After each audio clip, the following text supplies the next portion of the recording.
بسم اللہ الرحمن الرحیم۔ آج میں آپ کو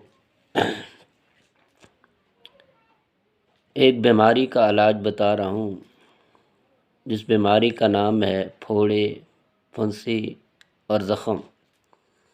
ایسا علاج جو نبی کریم صلی اللہ علیہ وسلم نے ہمیں بتایا۔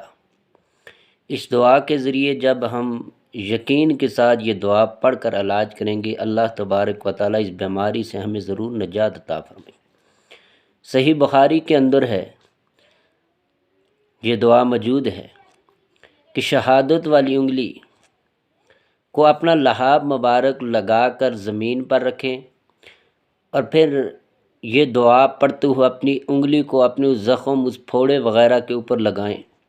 اور یہ دعا کون سی ہے یاد کر لیں، بسم اللہ تربت ارزنا بریکت بعضنا یشفا سقیمنا باذن ربنا۔ یہ آپ نے صبح شام یہ عمل کرنا ہے یقین کے ساتھ، تو اللہ تبارک و تعالیٰ آپ کو اس موذی مرض جو بیماری ہے، پھوڑے نکلے ہوئے، پھنسی نکلی ہوئی ہے، زخم میں، اللہ تبارک و تعالیٰ شفا عطا فرمائیں گے۔